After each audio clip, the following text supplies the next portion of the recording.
build it out eventually so it can go into an AWS or an Azure or one of those environments. We don't want to keep it internally for a long period of time, but we're still in the growth process of getting it sold to, eventually other people. The reason to build it is to build it out to understand it instead of just having it in a cloud space somewhere with AWS. The team members that are behind this thing are, they're engineers, so they wanted to be able to build it for the business. And, they're okay with spending the money for the hardware. The company, because it is insurance, and they do make a ton of money. And eventually, Don't tell me that I get screwed by my insurance company every day, even though I know that. Right. Sorry, maybe I shouldn't mention that. If I'm recorded, oh no. Eventually, it will go to the cloud. They want it. So it will go to a public cloud, or you'll move it from an on-premise into like a virtual private? I mean, will it be public, or will you have a private cloud within a public cloud infrastructure? Exactly. That's the goal.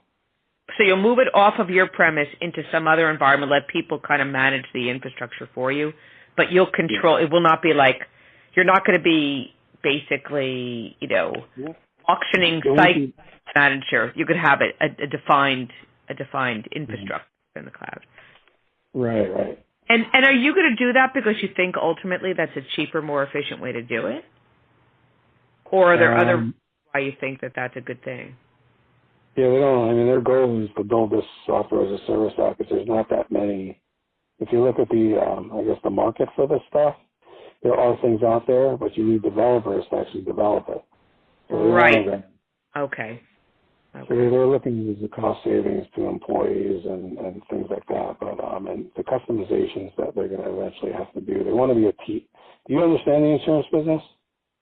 I actually happily no, not to the extent that I could be, Andrea, do you understand it well enough to be conversant? I just know I pay a very large bill for a lot of things. Yeah. So there's a thing called a layer called the BPO, or business, process organization.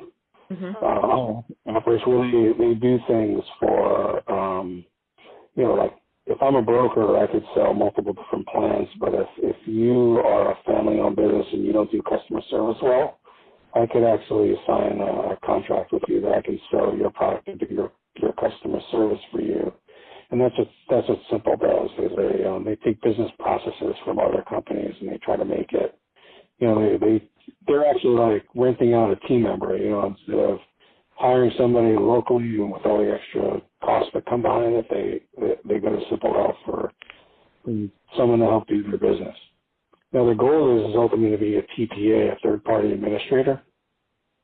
And a third-party administrator can actually sell their own insurance policies. And that's what their goal is to become more like an Aetna or a Blue Cross Blue Shield or, the United Healthcares or whatever insurance companies you have. So once they get into that environment, they have to be really strict and secure on what they have and where it's located. So most of it is the importance of keeping that stuff on-prem. Right. But, when they do sell the software as a service, that stuff can be moved out into like a private cloud scenario we were just talking about. Mm-hmm. But you could, you don't have to sit in Amazon. You could sit in a place like Switch Network. You know what I mean? Yeah, absolutely. Yeah. They use a place called High Velocity. I don't know if you've ever heard of them. No, I haven't. But is it just a big, sort of secure hosting facility? Yeah, that's all they do. Yeah. So it sounds like it's less about public cloud and more about how do you keep the stuff that has to be compliant in very specific ways because of your industry in your true on-premise environment, and then the stuff that could be kind of customer-facing, products, services, etc., you can put that in some either hosted facility or virtual private cloud. It's almost like you've tiered the architecture that way. That's what it sounds like to me. Yep. Thank you for summarizing. But it sounds like all the secret sauce, all the real important stuff, is no way it's going anywhere except in your environment, your on-premise environment. Right. Right. I'm glad you're saying it because I certainly wouldn't want my private information